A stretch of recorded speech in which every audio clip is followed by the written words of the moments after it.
The galaxy was quiet when the distress call left the Tyrellan outpost. Karen V was a small mining colony under a fading red sun, its light dim and cold. The people there were tired, frightened, and losing hope. A massive storm had swept through their region of space, tearing apart ships and burning out everything electronic. Their power grid had failed, their food was running low, and most of their outer defenses were gone. Commander Sarath stood in the main control room, looking at the weak light of the distress beacon. It was the only thing still working. Every few seconds it sent out one message: "We need help. Anyone, please respond." For weeks the message went unanswered. They had expected the Diravans to help, their old allies, logical and calm. But even they did not respond. The storm had cut off every known trade route, and most believed Karen V was already lost. The miners whispered in fear. Some said the storm was alive, a cosmic creature that ate worlds. Others said it was punishment from the old gods. Commander Sarath knew the truth.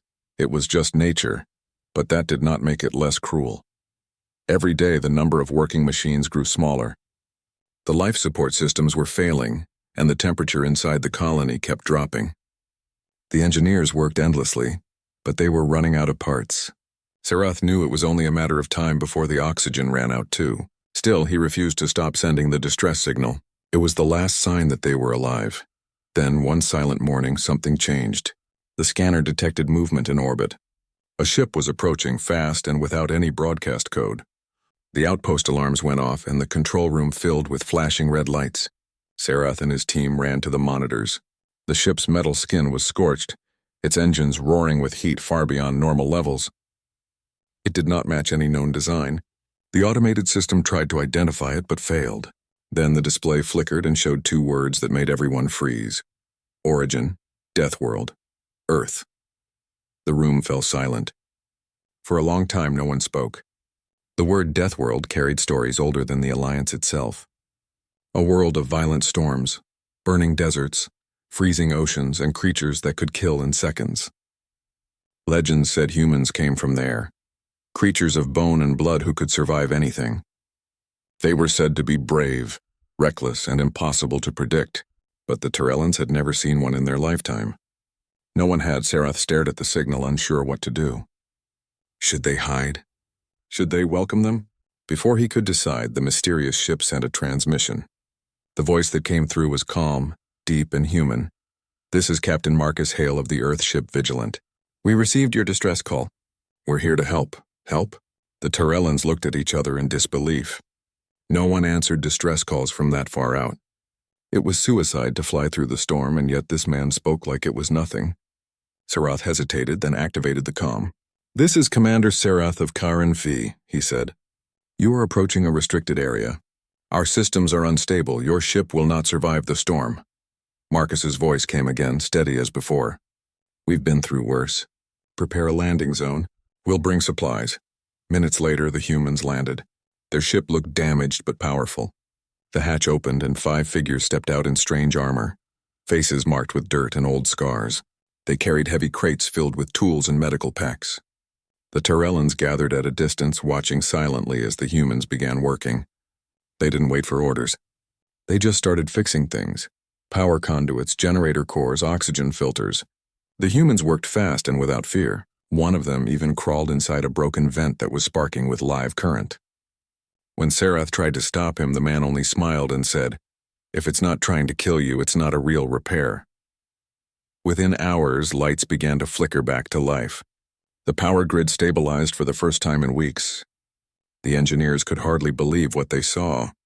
The humans used old parts, metal scraps, and even their own ship components to keep the colony alive. They treated danger like it was normal. Later, when night came, the storm outside returned, lightning tearing across the dark sky, shaking the colony dome.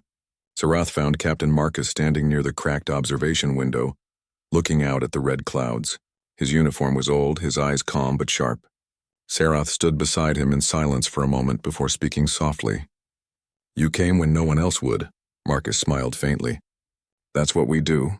Someone calls for help, we answer. Doesn't matter where." Sarath studied him. "You risked your ship, your lives. Why?"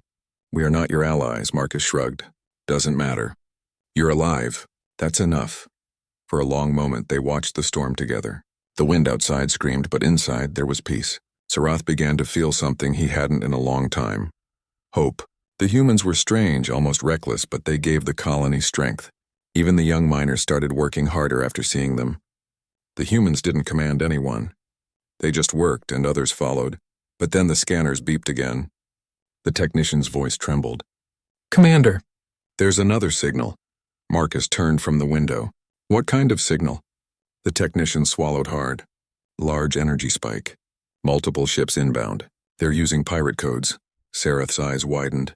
The Zarn Collective, he said. They hunt distress signals. They must have followed ours. Marcus's calm expression hardened. Then we'll have to greet them properly. Sarath looked confused. You don't understand. We have no defenses left. Marcus looked at him and smiled. A quiet, confident smile that carried the weight of a death world. You have us. Outside, lightning cracked across the sky again. The storm was building and something massive was moving through it. Shadows of ships, weapons ready. Inside the dome, humans and Tyrellans began preparing side by side. The humans checked their tools, their makeshift weapons, and sealed their helmets. The Tyrellans watched them, afraid but inspired. The first part of their rescue had turned into something much bigger. Karen V was no longer just a colony waiting for help. It had become a place where Deathworlders stood ready to fight for strangers they barely knew. And as the storm roared louder, Sarath realized one truth he would never forget. The galaxy might fear humans, but on this cold, dying world, they were the only hope left. The storm outside grew louder with every passing minute. Lightning flashed over the red sky, turning the ground into a sea of fire and shadows. The scanners in the control room showed dark shapes moving fast through the storm. Commander Sarath stood behind the glass, his hands shaking slightly as he watched. The Zarn Collective was coming. They were pirates, cold, ruthless, and known for leaving nothing alive. Their ships were small but deadly, built for attack and destruction. Captain Marcus Hale stood beside Sarath, calm as ever, watching the scanner screen. His crew was already at work. The humans moved with quiet focus, turning broken mining tools into weapons, turning power cables into traps, and filling the hallways with barriers made of scrap metal. They didn't seem afraid. They looked alive, like the storm outside gave them energy instead of fear. Sarath couldn't understand it. You've seen their ships, he said. You know what's coming. You can still leave. There's time. Marcus turned his head and looked at him with a faint smile. And leave you behind? Not happening. You asked for help. We're here till the end.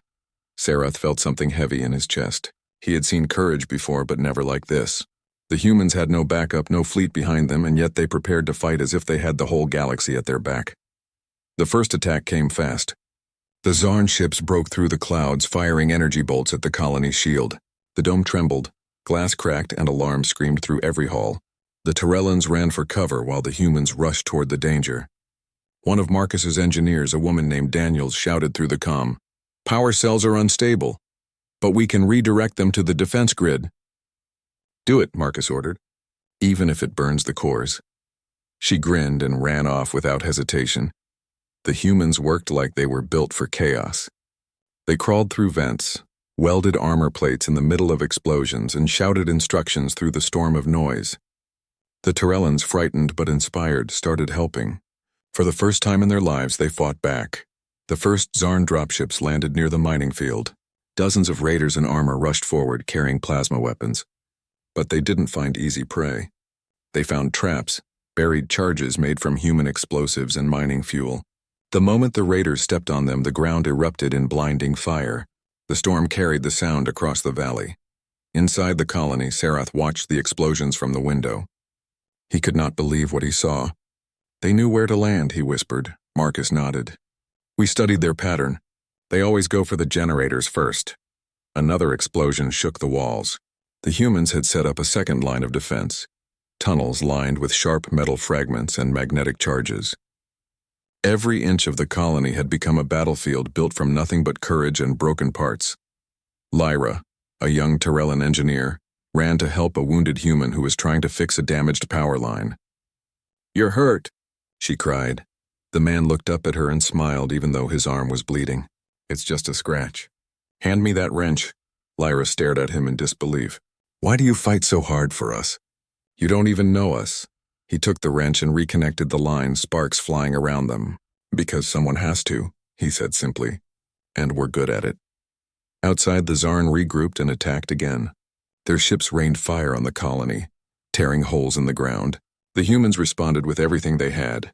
They fired from the rooftops, threw explosives into landing zones, and used the storm itself as a weapon, overloading power conduits to send lightning through the enemy's armor. The storm became a shield, and the humans danced within it like they were part of it. Hours passed. The ground was covered in smoke and dust. The Zarn began to retreat, but Marcus wasn't finished. He ordered a final push, leading his small team out into the open storm. The humans charged through wind and fire, their silhouettes glowing under flashes of lightning. The Tyrellans watched through the glass as the Deathworlders vanished into the storm like ghosts. Minutes later, the enemy ships started to fall from the sky, engines failing, one by one. The explosions lit the clouds until the horizon glowed red. The storm began to fade, leaving behind silence. The air smelled of burnt metal and ozone.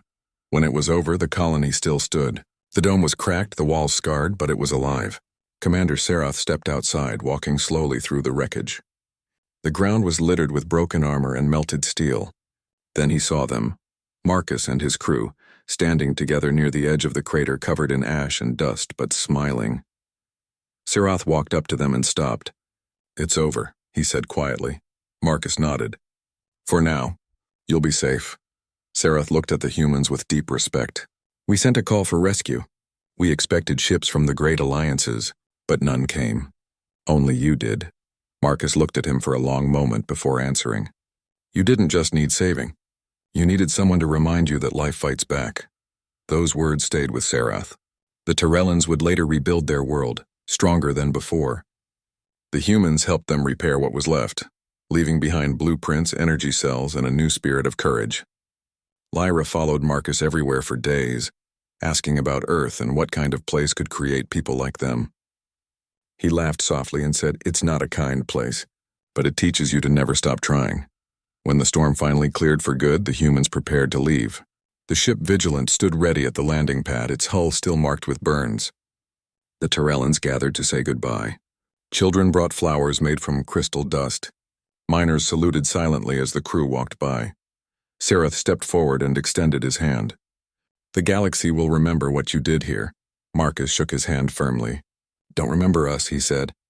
"Remember what you did when it mattered." The ramp closed and the ship lifted slowly into the sky. As it rose above the red clouds, its engines burned bright like new suns. For a moment, the Tyrellans stood in silence, watching until it vanished beyond the horizon. That night, the colony lights burned again for the first time in months. The power grid hummed, the air felt clean, and the stars finally shone through the thinning storm. Lyra stood by the window, whispering to herself, "They came from the death world, but they brought life." Far above the planet, the ship Vigilant continued through the dark, silent void. Inside, Marcus sat by the window, watching the distant stars. One of his crew members asked quietly, "Captain, do you think they'll make it?" Marcus smiled faintly. "They already did. They just needed someone to remind them they could." And with that, the Deathworlders left KRNV behind, leaving a story that would travel across galaxies. A story about humans who answered a call no one else dared to hear. From that day forward, whenever another distress signal echoed through the CO,